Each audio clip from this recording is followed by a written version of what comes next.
Hello viewers, আসসালামু আলাইকুম। অনেক পুরুষ এসে বলে থাকেন যে তাদের পুরুষ লিঙ্গ দিন দিন হচ্ছে ছোট হয়ে যাচ্ছে বা চুপসে যাচ্ছে বা হচ্ছে আকারটা পরিবর্তন হয়ে যাচ্ছে। আসলে কি এটা সম্ভব? পুরুষ লিঙ্গ আসলে বিভিন্ন কারণে চুপসে যেতে পারে বা ছোট হয়ে যেতে পারে বা আকারের পরিবর্তন হতে পারে। তবে ঠিক কোন কোন কারণে এটা হতে পারে সেই বিষয়টা নিয়ে কথা বলবো। বিভিন্ন কারণে পুরুষ লিঙ্গের যে দৈর্ঘ্যটা রয়েছে সেটার মধ্যে একটা তারতম্য দেখা দিতে পারে।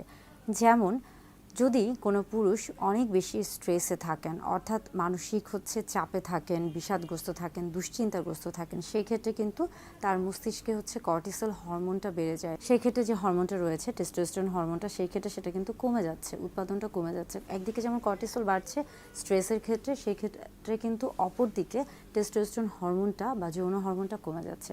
তখন কিন্তু এই যে দৈর্ঘ্যটা পুরুষলিঙ্গে সেটাও কমে যাচ্ছে। আবার যখন আমরা চিন্তা করছি তাপমাত্রার ক্ষেত্রে, সেই ক্ষেত্রেও কিন্তু গরম যদি হয়ে থাকে সেই ক্ষেত্রে কিন্তু তাপমাত্রার একটা তারতম্য দেখা যায়। আবার শীতকালেও কিন্তু তাপমাত্রার একটা তারতম্য দেখা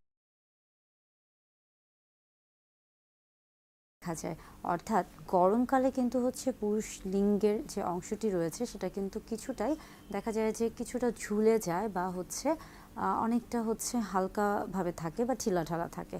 কিন্তু শীতকালে যদি খেয়াল করে থাকেন সেই ক্ষেত্রে কিন্তু পুরুষ লিঙ্গ যে চামড়াটা রয়েছে সেটা কিন্তু অনেকটা কুঁচকে যায়, চুপসে যায় বা দেখে মনে হয় যে অনেকটা ছোট হচ্ছে, এরকমই।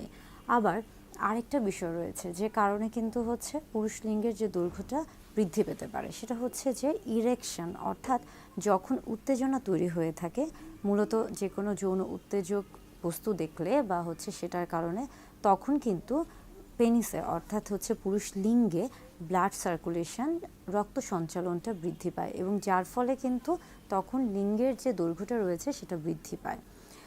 এই কারণগুলোতেই মূলত পুরুষ লিঙ্গের যে দৈর্ঘ্যটা আছে সেটা বৃদ্ধি পেয়ে থাকে।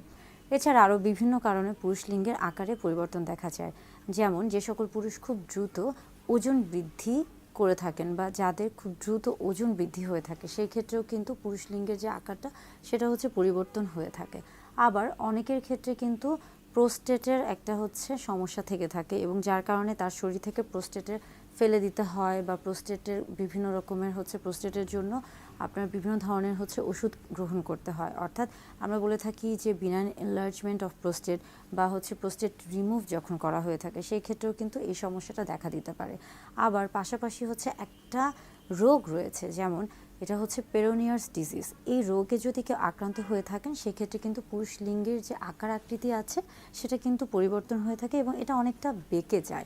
এছাড়াও কিন্তু আমরা বলে থাকি যে পুরুষ লিঙ্গের যে মাংসপেশি রয়েছে বা পুরুষ লিঙ্গের মধ্যে যে রক্তনালী রয়েছে, আমরা এই সবগুলোর কথা যখন বিবেচনা করছি তখন যখন কর্পোরাল ফাইব্রোসিস হচ্ছে তখন কিন্তু এই যে পুরুষ লিঙ্গের যে মাংসপেশি সেটা কিন্তু অনেকটাই পরিবর্তিত হয়ে থাকে এবং এই ক্ষেত্রে কিন্তু অনেক সময় পুরুষ লিঙ্গের বাহিরের দিকে যে অংশটি রয়েছে বা ত্বক রয়েছে সেটা কিন্তু দেখে অনেকটা মনে হয় যে ক্ষতিগ্রস্ত বা ক্ষত তৈরি হয়েছে। অর্থাৎ বিভিন্ন কারণে পুরুষ লিঙ্গের দৈর্ঘ্য এবং আকার আকৃতি পরিবর্তন হতে পারে এবং এই কারণেই কিন্তু অনেকে মনে করে থাকে যে তার দিনে দিনে বা আস্তে আস্তে তার পুরুষ লিঙ্গের পরিবর্তন হচ্ছে বা আকার আকৃতি কমে যাচ্ছে বা ছোট হয়ে যাচ্ছে।